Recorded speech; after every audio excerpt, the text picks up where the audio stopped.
Well, hello and welcome to the July 19th, 2020 online sermon from Christian Fellowship Church. I'm Pastor Michael Matiscik, and once again, it's a blessing to be back in your homes via the YouTube, and I hope today's study is a blessing to you. I hope you had a great week. We did at Christian Fellowship Church. We had our soccer camp outreach. I know some of you might be viewing us for the first time. Some of you who had your children in a camp and got exposed to our ministry. We want you to know we're praying for your children and we're praying for your families. We want people to come and be a part of our ministry. We want you to see the difference we have as we work through the Bible word by word, verse by verse on a regular basis. Sometimes we do topical studies like the one we're going to be doing here. I hope it is a blessing for you. And so if you have a Bible, even one of those electronic devices as well, please open it up to the book of 1 Corinthians chapter 15, verse 50. And we're going to just do a quick review of this section of scripture here in a bit. But we are doing a topical study, and we're going to have more verses than usual. So I encourage you to pay attention and get a Bible out, electronic or paper, to look the verses up. I don't typically put verses up even on the screen when we're in church, because I want you to be able to look them up and to see them with your own eyes. That is our passion at Christian Fellowship Church, that you know the Bible and you understand how to properly interpret it. And so we've been studying end times in my last two sermons. Last week we had our intern Juan Gill speak. He's on his way to Mexico now, and so we are praying for him. I hope you were blessed by his message. But like I said, we were looking at, in my sermon study, end times, and specifically looking at the doctrine of the rapture. We looked at the rapture first, and that's what we're going to continue to look at. The rapture is the doctrine where Jesus Christ comes back for his church and meets them in the air and then takes them back, I believe, to heaven. And so to look at this is, I think, a very critical doctrine that the scripture has. And when you look at it, you understand that the people who are raptured when Jesus Christ returns for his church are people who are not going to experience death. No death for you. No soup for you. No death for you. Okay? Using a cultural expression. And remember that. No death for the people who go through the rapture. And death is no joke. Death is painful. Death is yet something that a lot of people fear. And it isn't a joke. But what I find ironic is that in our culture, death is often a focal point of comedy. There's a lot of comedy that's tied to death. And I was thinking about the famous writer and director Woody Allen. I know his ethics many people disdain, and rightfully so. But I do know that he has been very popular, a lot of movies, a lot of books, and a key part of his repertoire and what he makes jokes about is death. And here are some of his jokes about death. Speaking about death, he has this famous line, "My relationship with death remains the same. I'm strongly against it." Da-da-da-ha. All right? And I get that because we're all against it. And the truth is, even in the passage here in 1 Corinthians 15, we're reminded that God refers to death as an enemy. So Woody Allen, he was strongly against it. He goes on to say, "I don't believe, though, in the afterlife, although I am bringing a change of underwear just in case." Ha, ha, ha. So I don't believe in the afterlife, but I'm bringing a change of underwear just in case. And then finally he says, "I'm not afraid of death. I just don't want to be there when it happens." And I know that he greatly fears death. I read his book, Without Feathers, when I was in high school. Without Feathers was his book. And he had a whole chapter about dealing with the angel of death. And I thought it was funny then, but I know now, that he sure doesn't think right about death. And jokes, I think, about death from the world's perspective are often the world's way of dealing with something that's very uncomfortable for them. And I think that's appropriate. Death should make them feel uncomfortable. Death should make all of us uncomfortable. And all people that are listening to me right now, you will die unless Jesus Christ returns and you get raptured. Everyone is going to face death, and that's why it's so important for you to believe. Believe what? Believe the gospel of Jesus Christ, the good news that you're in trouble, that you're in trouble because you're a sinner, that the wages of sin is death, as the Bible says, that there's no one good, as the Bible says. There's no way to fix this problem that you have, because you cannot give God money, you cannot give him a baptismal certificate, you cannot give him a bunch of good works, you can't change yourself. You are in trouble. The Bible says the wages of sin is death. You will die and spend the eternity separated from God because of your sin. Sin is when you think wrong, say wrong, do things wrong that God explicitly says. And I think most of us, if we're honest, could say, well, I've told a lie, I've maybe lusted after a person or lusted after a thing, I've gotten greedy, I've gotten angry, I've not acted in a loving way. All of that is sin, because God has made it clear what is righteous and what is not. And the only way to have this penalty paid for is to have Jesus paid for you. And that's what the whole Christmas season and the Easter season is all about, is that God came to earth in the form of Jesus Christ and then lived a sinless life, went to the cross, paid the penalty for sin with his death, and all who believe get to participate in the resurrection that he experienced. In 1 Corinthians 15, earlier than the verses that we're going to look at here in a second, it speaks of the fact that because Jesus is resurrected, all who believe in him will have the same experience as well. And so to get this credited to your account, you have to have faith. Faith in Jesus Christ. And it causes you to be born again. And when you're born again, books like 1 John from the Bible make it very clear that you have a changed life. The Bible is clear that you are not saved because of good works. Like I said, Ephesians 2:8-9, where it says we're saved not by works, explicitly in that passage. But people who believe have changed lives. And so even as I start in this sermon, I just challenge you, do you have that changed life? Because if you do, when we talk about escaping death, we're talking about something that will be a benefit to you, something that will happen to you. You will not have to face death. And when I say everyone will die, there are some exemptions in the Bible. The Bible talks about people who have not had to die. Enoch was the first person in the Bible to not have to die. And then there was a man named Elijah that didn't have to die. Jesus had to die. Even Jesus' mother, Mary, had to die. There's a false doctrine out there that says that Mary had an assumption. She went directly to heaven. That is an absolute lie. Enoch and Elijah are the only people who have not had to experience death. But I wonder if you've ever thought about this. If the rapture occurs while you are alive, perhaps even while you're watching this or in the next hour, then you will join the list of people who do not have to experience death, who have never experienced death. And I think that'd be really cool. I would like that. I know that. I mean, there's always these Bible trivia games. Who in the Bible went straight to heaven? You say, well, Enoch did, or Elijah did. And then you can put your name, all right? Mike did, all right? You fill in the blank, your own personal name. And you look at this passage here in 1 Corinthians 15, and 1 Corinthians 15, verse 50. I'll get there in a second. My Bible turned for some reason. I got into the wrong chapter. 1 Corinthians 15 says this in verse 50. 1 Corinthians 15. Now I say this, brethren, that flesh and blood cannot inherit the kingdom of God, nor does the perishable inherit the imperishable. Now behold, I tell you a mystery.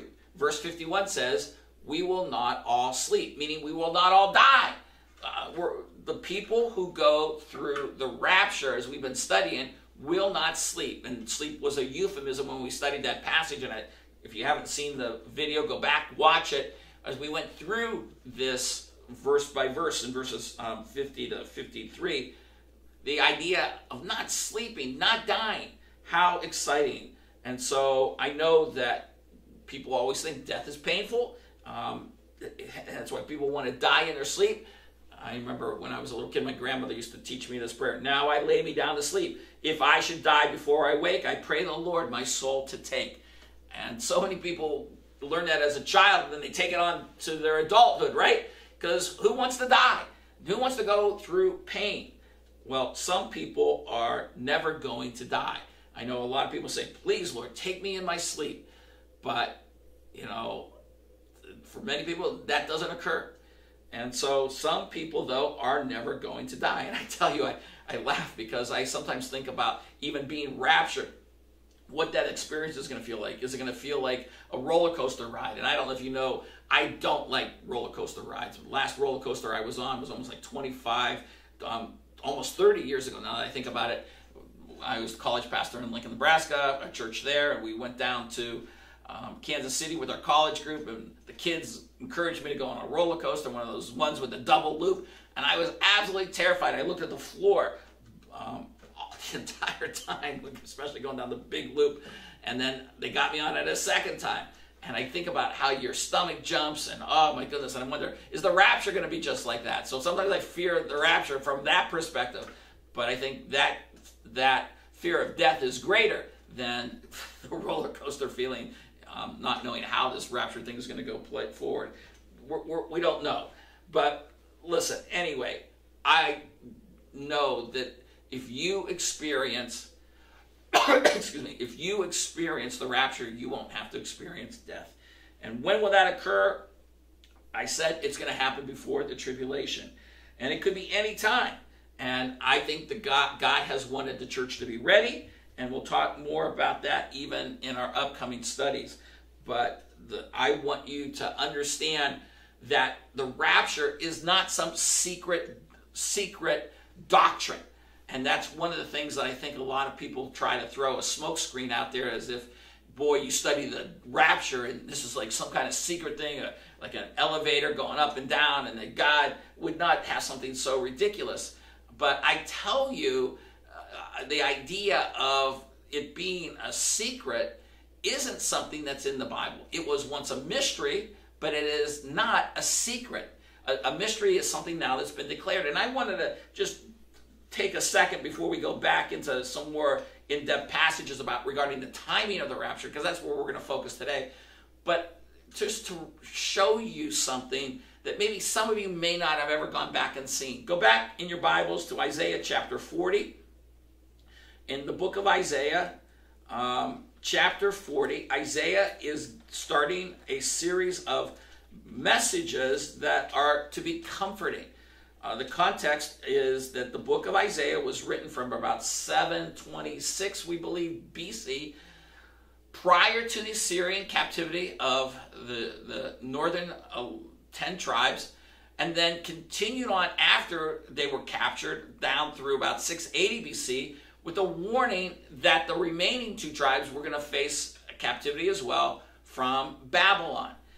When you come to Isaiah chapter 40, after God has really, I want to say, warned the people, you want to say dumped on the people, like, hey, you know, you've done bad, judgment has come to you, he begins with this statement in Isaiah chapter 40, and he says in verse 1, "Comfort, oh comfort my people, says your God." Why comfort? Because they've had incredible judgment come upon them. God has allowed many people to physically die in Israel because of their sin.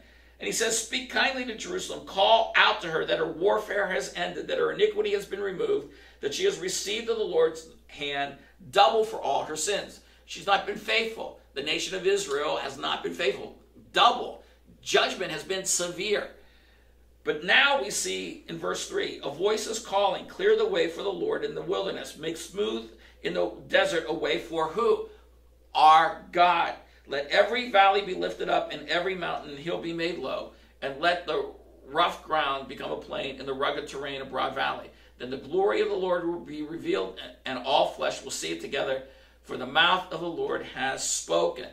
And what you need to recognize is that this is the prophecy regarding the coming of John the Baptist. We know that when you go back and you study the Gospels, Gospel of Mark, Gospel of Matthew, that John the Baptist fulfilled this, that he was the voice of one crying out in the wilderness. And we know that thousands, if not hundreds of thousands of Jewish people went out to hear that when John the Baptist was preaching, that the Messiah was coming. In essence, that Jesus was coming, right? And my point in bringing this out is God doesn't do things in secret. God tries to get his message out.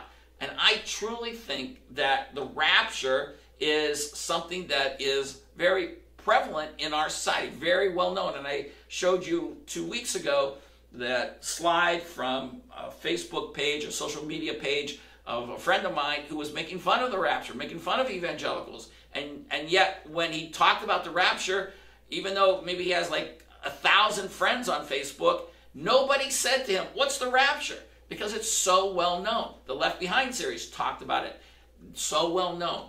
And so you say, why are we taking the time to do this? Because I want you to see God said in a similar situation, hey, Jesus is coming, right? And it wasn't this secret. Yeah, the shepherds were told at night, but then they were to make a big proclamation.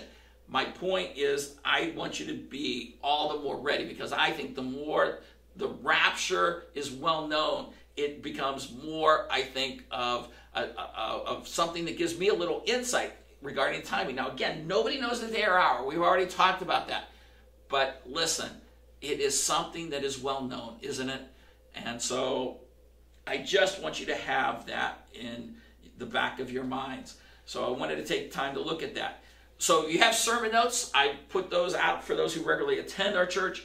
We've been working through a topical series of questions. And the very first question was, is there really a rapture? And so the answer was, yes, there is. It's a fact. You need to recognize that there is a rapture. And when I talk to people, sometimes say, well, I don't think I believe in a rapture. I don't think what they're really saying is that they don't believe that God is going to, or Jesus is going to come and take the church off the earth and meet them in the air. Because the fact is that the rapture is a fact. And the passages that we just looked at in 1 Corinthians 15 attest to that. The other passage that's on your sermon notes is 1 Thessalonians 4, verses 13 to 18. That talks about the fact that there's going to be a meeting in the air. So we have to recognize that it is going to occur. And then when we deal with the issue of when does it occur, we recognize that the rapture will occur, I believe, before the tribulation, the time of judgment that God has coming on the earth. Why? Well, this is what we studied in our previous studies. Believers are promised to avoid God's coming wrath, 1 Thessalonians 5 and Revelation 3. Those are not just one passages, but two passages that I think you could put together to talk about the coming wrath of God, but believers avoiding it. Not avoiding hell, but avoiding the coming wrath. And then we talked about there has to be a gap of time between the rapture and the start of the millennium. There has to be a gap of time for people to get saved, then to go into the into the millennial kingdom in their natural bodies.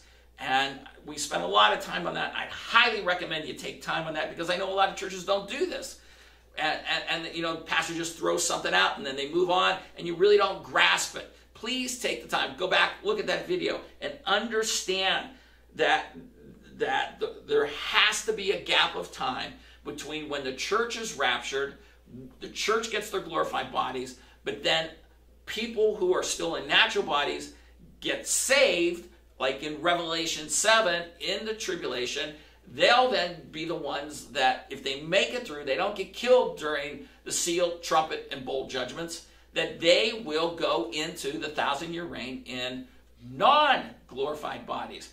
To fulfill what Isaiah 65 refers to is the one that's cursed that dies at the age of 100. Isaiah 65 is not talking about eternity, as he talks about the new heavens and earth. Isaiah does later on in 65 and 66 of that book. So, are these the only verses, the only points that we have? No.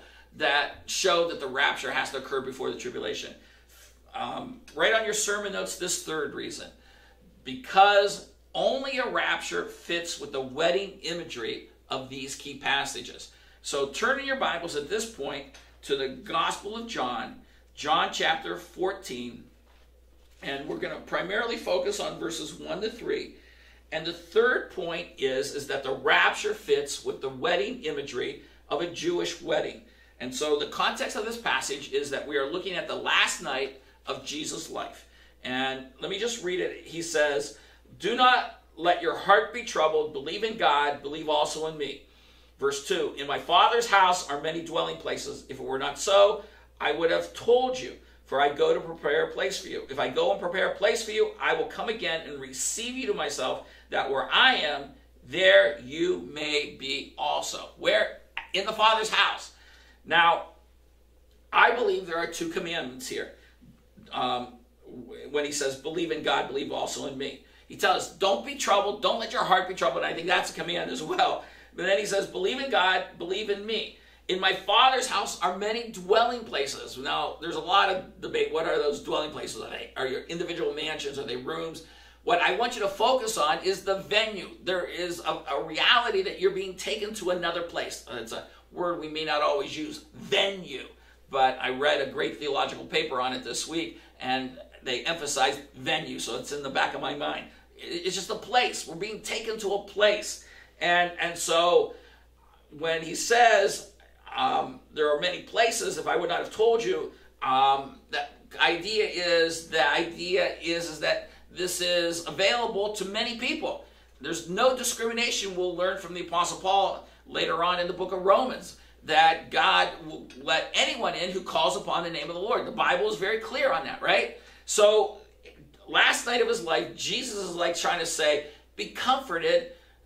There's going to be room for everyone, and I'm coming back for you. But he doesn't say, I'm coming back and then we're going to be here on earth, which is important. He says, I'm going to take you back to my Father's house. I'm going to take you back to the place where I am. But in the meantime, what does verse 2 say? I'm going to prepare a place for you.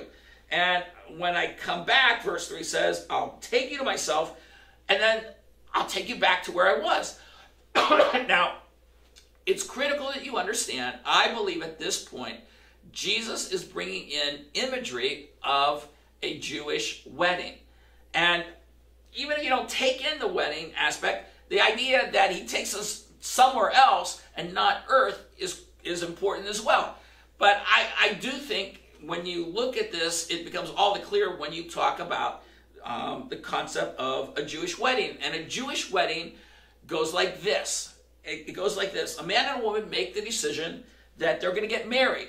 And they might do it together, like a man goes, hey, will you marry me? Or maybe their families arranged it. I'm not always sure how the arrangement was made, but at one point, some acceptance is made and a date is made.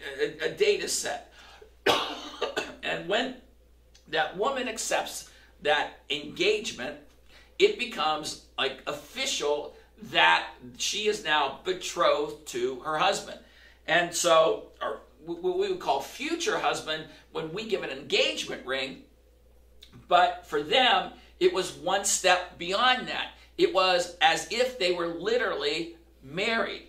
And so, we know when someone gets an engagement ring in our culture, they're not officially married. And sadly, in my lifetime, I have seen a couple people who were engaged, or at least a couple of women that were engaged, and a guy kept hitting on him, and said basically, don't marry this guy that you're engaged to and you got the ring, marry me. And those women changed their mind, all right? And I think in each case that I know, they're still married, okay? But for a Jewish girl, if she was betrothed, it's more than engagement, and for her to break off the wedding at that point becomes equivalent of what we hold as a divorce. And I want you to see in a second that this imagery isn't just something that's cultural, that isn't integrated into the Bible. It's a culture that's been brought into the Bible. So continuing on, the couple becomes betrothed. A wedding date is set. It's set maybe, usually, I think like up to a year, where you would have time for the groom to see the purity of his bride so that it was clear that she was not engaging in sexual immorality, that she was chaste. And then when it came time for the wedding, what would happen is that it would be a time when the day would be set, and the groom, who had been at his father's house, because that's where they would live, he would go with a procession from his father's house to go get the bride, typically at night, come back, take her back to his father's house, consummate the marriage, spend a week there, and at the end of that week, come back out, and they would have a wedding feast. All right? And so, believe it or not, those concepts are in Scripture. And I want you to see that here in a second. So, when we understand that, when Jesus says in John 14, my Father's house has many dwellings, I go to prepare a place for you, and when I come back I'll come back for you. I'm not going to just stay here. We're going to go back to my Father's house. That is Jewish wedding imagery. So just a couple passages to show you. First of all, go back to the book of 2 Corinthians, not 1st. 2 Corinthians chapter 11. And talking about the concept of betrothal, the Apostle Paul is talking to the church. He's very concerned that they've been unfaithful. And he says this in verse 1 of chapter 11. I wish that you would bear with me in a little foolishness, but indeed you are bearing with me. For I am jealous for you with a godly jealousy, for I betroth you to one husband, so that to Christ I might present you as a pure virgin. And in Scripture, there is the imagery for the New Testament believer that we are married to Christ and that we've been betrothed to him. This passage becomes very explicit.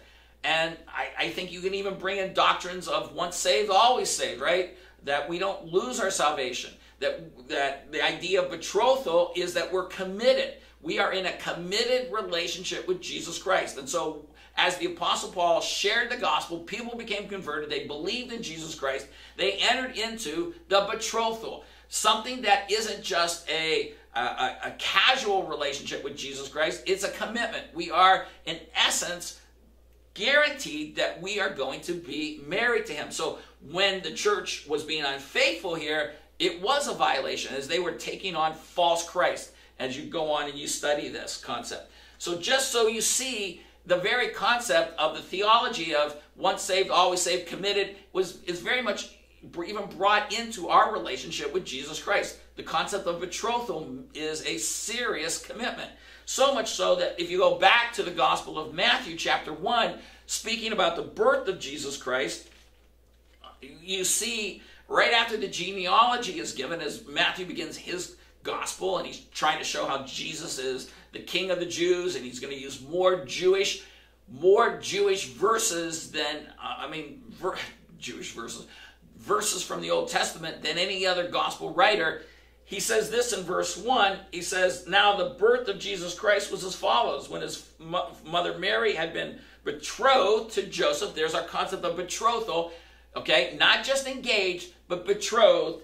Before they came together, she was found to be with child by the Holy Spirit. So remember I told you the betrothal period was a time to see, is this woman pure? And so all of a sudden, voila, she's going to have a baby. So most naturally, most people would think she has had sex with a man. But we know that she is the fulfillment of the Isaiah 7 passage. We know that she is a virgin. Not a perpetual virgin, but a virgin at this point. And so Joseph at this time doesn't know it. So verse 19. And Joseph, her husband, being a righteous man and not wanting to disgrace her, planned to send her away secretly. Now, we've done a study of this, and this send her away secretly is that she was going to be divorced by Joseph. Joseph was going to divorce her. He didn't want to publicly embarrass her. And that's why it says he was going to do this secretly. Okay? Because the betrothal was the equivalent of being married. All right? But we know the angel appears, everything gets worked out, they stay married. Okay? But what you need to understand is this betrothal period is where the church is right now. We are in this relationship and we're waiting for the marriage to be actually go forward. And so what happens in the Jewish wedding ceremony is that date is set, and so now it's the bride has some expectation that he's coming back. The groom is going to come for her. And what we see in Matthew chapter 25 is imagery regarding that. Now, turn in your Bibles to Matthew 25, and this is a passage that's not about the rapture. Matthew 25 is something I know that even I've been confused about, and I apologize if I ever confused any of you with that. Matthew 25 is about going through the tribulation, and for the Jews, how they're going to go through the tribulation. But what Matthew 25 does is bring in the imagery of how the bride was going to wait for her groom to come, because there would be a sense where she's waiting. Now, he may delay, but as she's waiting, her wedding party is supposed to go out and meet the groom to bring him into her home. And so you have what's called the parable of the 10 virgins. You really might want to call it the parable of the 10 bridesmaids. The 10 bridesmaids, in the sense that they were people that were supposed to light the way for the groom as he came to pick up the bride. So you see in verse 1, it says, the kingdom of heaven will be compared to 10 virgins who took their lamps and went out to meet the who? The bridegroom. And 5 of them were foolish and 5 were prudent.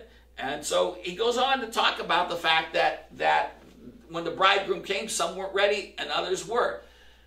This is talking about waiting and being ready for the Jews as they go through the tribulation to be ready for Jesus Christ. This isn't about us. So I'm just trying to get you to understand the imagery. The imagery is brought into the Bible of how the Jewish wedding plays out. When the bride gets picked up, taken back to the father's house, they celebrate, and then you have the consummation of the marriage. They spend 1 week together, okay? It's sort of like reverse of what we do. We have the wedding ceremony, we have the big celebration, and then the couple goes off on a honeymoon. In essence, it's almost like they have their honeymoon right away, and then they come back and they have the party. And so we see other passages like Matthew 22 talk about the wedding feast. You know, I want everyone to come to this feast. I want everyone to come to the feast. Well, when you have the feast, they're already married. And if you'll turn back in your Bibles to the book of Revelation, in Revelation, let's go to chapter 21. I want you to see that when Jesus is going to take us back, he's going to take us to the Father's house. And I'll tell you what, let's go to Revelation 19. When he takes us to the Father's house, we go through the tribulation. We go through the tribulation while in the sense that we're in heaven while the tribulation is going on. We're together with Jesus. The marriage is consummated, the bride and the groom, Jesus being the bride, the church being, Jesus is the groom, the church is the bride. When the tribulation ends, verse 7, there's this great announcement that verse 6 has ended with, hallelujah, for the Lord our God, the Almighty reigns. Verse 7 says, let us rejoice and be glad and give the glory to him. For what? For the marriage of the Lamb has come, meaning it's here, all right, and his bride has made herself ready. It was given to clothe ourselves in the fine linen, bright and clean, for the fine linen is the righteous acts of the saints. Then he said to me, right, blessed are those who are invited to the, what? Not to the marriage, but to the marriage supper, all right? The marriage supper. And he said, these are the words of God. And then I fell at his feet to worship him, but he said to me, do not do that. I am a fellow servant of yours and your brethren who hold to the testimony of Jesus Christ. Worship God. For the testimony of Jesus is the spirit of prophecy. We can get confused. You can think, well, now's the wedding. No, the wedding's already occurred, or at least the wedding night. it's the supper that is going to happen when Jesus returns, because verse 11, and I saw heaven open up, and behold a white horse, and he who sat on it is called Faithful and True. And in righteousness he judges and wages war. His eyes are a flame of fire. He's clothed, he's clothed with a robe dipped in blood. Verse 13 says, verse 15, his mouth comes a sharp sword. Basically, as you go down, verse 17, I saw an angel standing in the sun, and he called out with a loud voice, saying to all the birds which fly in mid-heaven, come, assemble for the great supper of God, so that you may eat the flesh of kings, and the flesh of commanders, and the flesh of mighty men, and the flesh of horses, and of those who sit on them, and the flesh of all men, both free men and slaves, and small and great. And so, doesn't sound like the most appetizing menu. I've been to a few weddings, and I've really liked their menus, okay? But this is a wedding supper that conveys judgment. The supper is when Jesus returns. The supper is when Jesus returns. And so, again, the big picture is the Church of Jesus Christ is betrothed to him. We are waiting for him to return. He comes and he gets us. 1 Corinthians 15, 1 Thessalonians 4. We meet him in the air. John 14, in my Father's house. I prepared a place for you. I'm going to take you back to where I am. That's where we go. But now the church comes back with Jesus Christ, as I've said, because we celebrate the wedding feast. This is where we're at. And what is often missed when people say, it really doesn't matter about the timing of the rapture. Well, the reason John 14 is so critical is because it is emphasizing what? Venue, place, in the sense that I really believe in the picture of where eternity goes. It's really the only time we really spend extended time in heaven. Because when we come into Revelation 21, after we go through the millennial kingdom in Revelation 20, we go into the millennial kingdom in Revelation 21, and it says, I saw a new heaven and a new earth, for the first heaven and the first earth passed away, and there's no longer any sea. And it goes on to talk about in verse 2, I saw the holy city, the new Jerusalem, coming down out of heaven from God, made ready as a bride, adorned for her husband. And basically, at this point, from this point forward, heaven comes to earth. Heaven comes to earth, and we spend eternity on earth. And I know that a lot of times unbelievers think that Christians talk about heaven, and we talk about heaven, and they think that we're going to be spending eternity on these clouds. Well, listen, just like we're tangible people, we have hands, and we see things, and we pick up things, and we feel things, we're going to spend eternity on earth. Heaven comes to earth. And so the New Jerusalem comes down, and I encourage you to continue to read about this place. You jump to verse 22.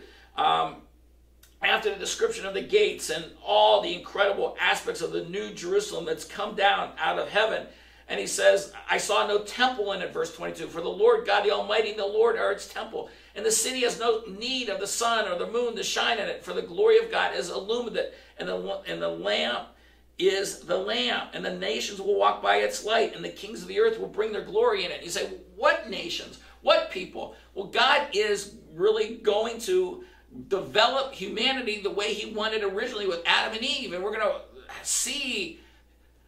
to see life in its purity like we've never even seen it, even better than what happened in Revelation chapter 20. So all of that to say is, listen, if I'm going to recap this, and you're going to go back to John chapter 14. Go back one last time, John chapter 14. It's the last night of his life. Again, I'm going to emphasize it. And Jesus wants people to know that are in the church, let your heart not be troubled. Believe in God. Believe in me. In my Father's house are many dwelling places. If it were not so, I would have told you. For I go to prepare a place for you. And if I go to prepare a place for you, I will come again and receive you to myself, that where I am, there you may be also. My hope, my desire is that when Jesus comes back, he takes you. Because I'm hoping that you don't have to face death. I'm hoping that Jesus Christ does come back today. soon. And he wants us to be ready. Well, like I said, we're going to talk more about that mindset and the approach. But we all know death is no joke, right? And so I don't want you to think that this is like arbitrary and you can just have any opinion. I believe the hermeneutics drives this. I don't think this is guesswork. I think if you look on your sheets, believers are promised to avoid the coming wrath. There has to be a gap of time. If you use the grammatical, historical method of interpretation, you have to conclude at this. When people get confused and they talk about there's all these other views, they never really understand that the reason they come to these different views is they're using a different hermeneutic. And I want our church, our people to understand that this isn't something that really should be confusing. Everyone that says you use a grammatical, historical method comes to the pre-trib view. So there is an emphasis that I'm trying to drill into you, that you talk to people and they say, well, it doesn't really matter, and you can get your charts and you can have your different views. You ask them, do you even know what hermeneutic you're using to conclude that there are these other views out there? And I don't think they even know it, but you know it. I want our church to be understanding that. So death is going to come for all of us unless Jesus Christ returns. And my hope is that he comes, and he comes soon. And like I said, death's no joke. And like the world likes to say, though, boy, I hope he died or she died peacefully. Let them rest in peace. Well, we know that there is no peace in death for anyone that dies without Jesus Christ. And so if you're going to leave this earth without Jesus Christ, whether it's when Jesus returns and he brings judgment at the end of the tribulation, or if you were to physically experience death, if you die without Jesus, you're in trouble. And so death brings judgment. And you may die in your sleep, but you're not going to end up in peace. And that's why you have to believe in Jesus Christ. And that's why we as a church have to tell people about Jesus Christ. So, and if you're alive today and you believe in Jesus Christ, then you have the opportunity of being one of the people that may answer the trivia question. Who didn't experience death? Enoch, Elijah, and you. Now, I've been telling our congregation about putting together a rapture box, because I am concerned about people who will be left behind. And I don't know if you can see this. I got this little pamphlet. I ordered them for our church. If you're someone who attends our church and you contact us, I think I can get you one. It's a little book called Millions Missing. It's by Compass International, and it's a great ministry. The author was a good friend of John Walvard's from Dallas Theological Seminary. I believe this is right on. And you can put a person's name in it, like Joe Smith, and you can put it in a box with a Bible or some other tracts or some books on the gospel. And this is like a letter written to them. Hey, you've been left behind. This is why. This is what's going to happen. This is what you can do to make it through, how to believe in Jesus Christ. I think this is an absolutely exceptional little booklet. That's why I bought 100 for our church. And so if you'd like to put together a rapture box or just to have one of those for someone, I would tell you to come and contact the church. I'm going to have these available, like one per family for now from our church. But my hope and my desire for every one of us is that we understand this rapture, and it causes us to be more alert that we can be in the presence of Jesus Christ at any moment and any time. That's why I believe the church is told about this, because it's going to cause us to impact our service, our worship, our holiness, our walks. And I'm praying that is impacting you. This study has been impacting you to that end. May Jesus Christ return in our lifetime. What a blessing that would be. If you have more questions about this, contact me, email me. I would love to be able to help you in this. But in the meantime, understand the rapture is a fact. And I truly believe it will happen before the tribulation. We'll get more into it next week. But please, study these passages and become a keen Berean. Amen.